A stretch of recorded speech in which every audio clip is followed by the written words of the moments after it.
Two long parallel wires whose centers are a distance d apart carry equal currents in opposite direction.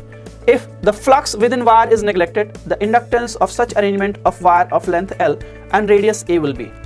कितना इसका inductance होगा ये calculations है. हम लोग यहाँ पे यूज करेंगे let current I is flowing across this conductors and corresponding to that we will find the total flux. Flux must be equal to L into I. ये कैलकुलेशन यूज करेंगे. देखो यहाँ पे काफी लेंथ का ये दोनों कंडक्टर है, इसका रेडियस A कहा गया है, दूसरा भी इसी तरीके से इसका भी रेडियस कितने का A कहा गया है. सेंट्रल लाइन से यहाँ से इनफाइनाइटली एक्सटेंडिंग है, लेकिन हमें कितना बड़ा लेंथ पे चूज करना है, L लेंथ पे.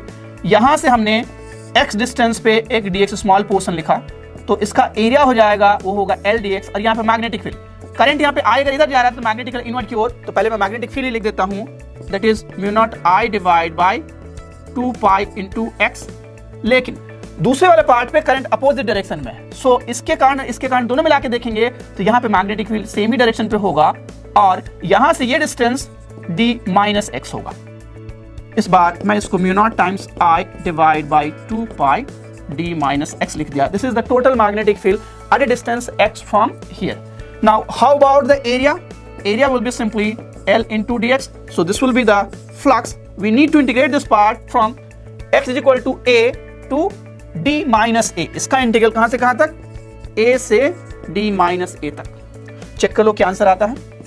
Mu naught I divide by 2 pi, ये L मैंने यहां पे लिख दिया, dx डिवाइड बाई x का value ln x minus dx divide by d minus x का value ln d minus x. मैंने इस साइन को माइनस पहले लिख दिया है, ये नेगेटिव वाला टर्म, और इसका लिमिट a से लेके d माइनस a तक. यही हमारा फ्लक्स का वैल्यू आएगा.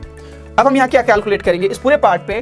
Total flux 5 will be mu naught times I L divide by 2 pi ln x divide by d minus x limit a to d minus a. Flux का value क्या लिखा हमने? Flux is equal to mu naught times I into L divide by 2 pi, ये लिखा है. पहले मैं upper limit put करता हूं, ln d minus a divide by d minus x, तो ये वैल्यू a आ जाएगा. उसके बाद a पुट करेंगे डिनोमिनेटर में, यहाँ पे a और ये square term. So effectively d minus a divide by a का whole square. So flux phi is equal to Li will be equal to, यहाँ पे स्क्वायर टर्म में 2 कैंसिल आउट होना है, दैट मींस कि mu naught times L divide by pi into I ln d minus a divide by a. This is the total flux associated with L length of the segments there. So how will be the value of L then? This L will be equal to mu naught times small l divided by pi ln d minus a divided by a. This is the value of the self inductance. So well, option A was the correct answer here.